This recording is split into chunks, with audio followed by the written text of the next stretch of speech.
తెలంగాణ శాసనసభలో కొందరు ఎమ్మెల్యేల తీరు ఎంతో బాధ కలిగిస్తోందన్నారు. ప్రజల ఘోష నేతలకు వినపడటం లేదని ఎమ్మెల్యే వెంకట రమణారెడ్డి అన్నారు.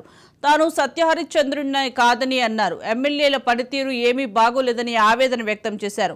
కేంద్ర ప్రభుత్వం గత 9 ఏళ్లలో తెలంగాణకు ఏమిచ్చిందో జీవోలతో సహా చెప్పేందుకు తాను సిద్ధంగా ఉన్నట్లు తెలిపారు. కేంద్రం తెలంగాణకు ఇచ్చిన నిధులను ఆయన మీడియా పాయింట్ వేదికగా తెలియజేశారు. మాట్లాడతారు. ముఖ్యమంత్రి రేవంత్ రెడ్డి గారు మాట్లాడతారు. ఏమని ఇవాళ కేంద్రం ఏమి ఇవ్వలేదని అంటారు. అన్న కేంద్రము గత 9 సంవత్సరాలుగా ఇచ్చిన లిస్టు మొత్తము అక్షరాల జీవోలతో సహా చెప్తాం. అలొకేషను, రిలీజింగ్, ఫైనాన్షియల్ అప్రూవల్తో సహా చెప్పగలుగుతాం. ఇవాళ ఎన్ని లక్షల కోట్లు ఈ రాష్ట్రానికి ఇచ్చిరో చెప్పగలుగుతాం.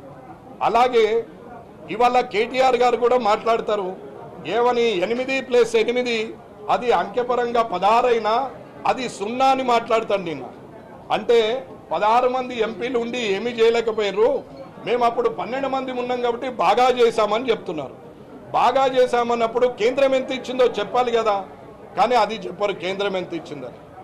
అన్న ఇవాళ రాజకీయంగా ఆలోచిస్తే నేను చెప్తానన్నా, తెలంగాణ వచ్చిన తర్వాత మోదీ గారు, తెలంగాణ నరేంద్ర మోదీ గారు ఎన్డీఏ ప్రభుత్వం ఏర్పడిన తర్వాత ఇవాళ 1,78,000 కోట్లు 1,78,000 కోట్లు ఈ పన్నుల వాటా పరంగా ఇవాళ తెలంగాణకి ఇచ్చారు.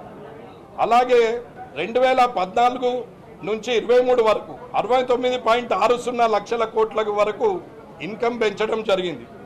అలాగే ఇప్పటి వరకు 9 సంవత్సరాల్లో 1,60,000 కోట్లు ఇవాళ తెలంగాణకు యూపీ హయాంలో 45,000 ఇస్తే ఈ 9 సంవత్సరాల్లో 1,60,000 కోట్లు ఇచ్చారు.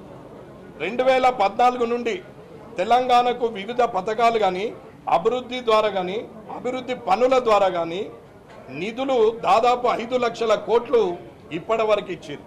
అలాగే ఏపీ పునర్వ్యవస్థీకరణ చట్టం 2014 ప్రకారము తెలంగాణ రాష్ట్రానికి ప్రత్యేక సాయంగా 2,250 కోట్లు ఇచ్చారు.